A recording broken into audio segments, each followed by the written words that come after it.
of the UK, Jonathan Sachs, said, and he said it with his authority, that we can be in a position to criticize Israel and not to confuse or to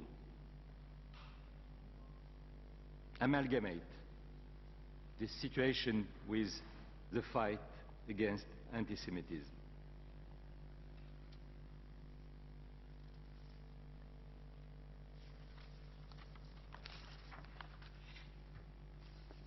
I'm sorry, just 1 second. By saying that, I'm not just paying a lip service to you as a formal representative of an Arab country. Like many of you, I am fully aware, and I am witnessing the rise of anti-Semitism also in some part of the Arab world,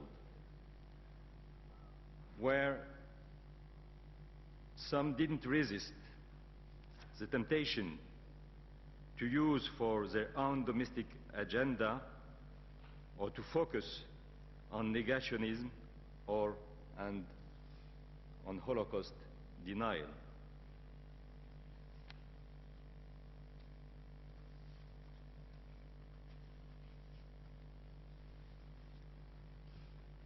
In the Arab world, we are fighting this kind of assumption. We are fighting this kind of demagogy. And we are not doing it today just by posture or by coincidence or just to please any of you. We are doing it because it is very deeply rooted in our history, in Morocco and in many other Arab countries, and I'm very pleased to have in the room also with me the former Prime Minister of Tunisia, Mr. Hedi Bakouche, and my friend, the Senator Roger Bismuth, who is also the President of the Jewish community in Tunisia. We have this tradition in my country, and I just want to remind you that when the barbarian period was developing in Europe during the Second World War, in my country, a proud Arab and a proud Muslim country, Morocco, we were harboring and protecting Jews who were fleeing from Europe, Jews who were persecuted. And I will never forget that my king, Mohammed V, the late king, when the Vichy administration came to him to get the list of the members of the Moroccan Jewish community to provide enough yellow star for them, he said, in my country there is no Muslim, no Jews, they are just citizens, Moroccan citizens. And if you want to provide yellow stars, please come back to my office tomorrow with 12 stars. I will start with myself and my family.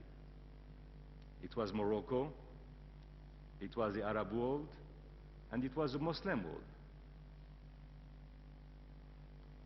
So what we are doing today is in the continuity, in the logic, and with the same vision. We didn't change. And I think by doing so, we are giving the best chances possible to normal relation between all the cultures, all the religions, and we are acting also, and it is not just now, it was for years, as a pioneer country for a just and a last peace between Palestine and Israel. And I think that because we address this issue of anti-Semitism today, we have also to keep in mind, with the same clarity, the same commitment, the same loyalty to the rise of Islamophobia. As a Jewish person myself, I feel targeted. I feel hurt when my Muslim compatriot is affected or hurt by this campaign which exists, which is rising, which is unacceptable, of Islamophobia in many of our countries, in your countries. And we cannot be passive, we cannot be silent, and we have to react because we are, and we know the price we paid when we were ourselves the target. I want also to share with you what we are trying to achieve and to build and to forge in my country. A few months ago, with the US Holocaust Museum from Washington, we have signed an agreement, we, Morocco, signed an agreement to share our archives, to share our studies and our materials, to know precisely what happens in North Africa, in the Arab world, during the Nazi period. Because, and unfortunately it is not enough known by many of us, there were also righteous people in the Arab world. I have mentioned Morocco, but I can do the same for Tunisia, for Algeria, for Turkey. And I think that one day we have also to find a way to put the name of those righteous in Yad Vashem.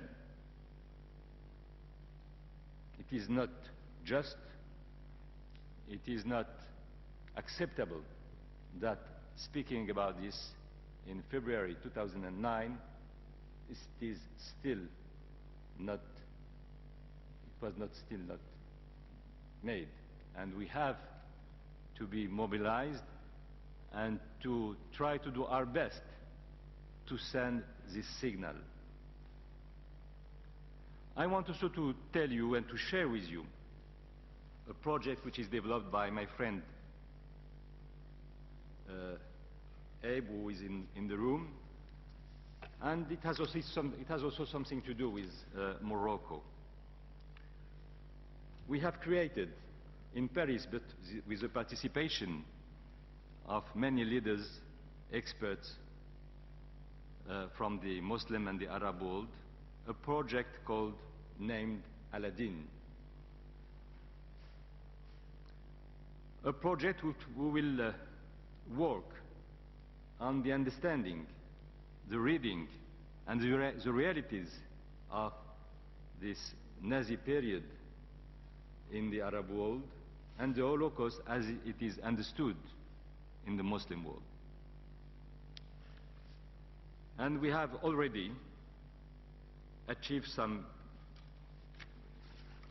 good things I want to share with you. For instance, we have set up a library which for the first time offers readers from the Arabic and the Arab world a translation of major books on the Holocaust and Judaism, including the diary of Anne Frank and Primo Levi's If This Is a Man. And in a month from now, we'll be holding a major conference at the UNESCO headquarters in Paris with speakers coming from different European and Muslim countries. Will tell the audience how and why we in the Arab world are fully aware of what means anti-Semitism, are fully aware of our part and our responsibility to stop the rising of anti-Semitism in our countries and all around, and will tell also the audience that by doing so, we are paving the way. We are forging the basic principles of a real peace, of a future reconciliation between the Arab world, the Muslim world, and the rest of the world, and especially Israel and the Jews. And I want to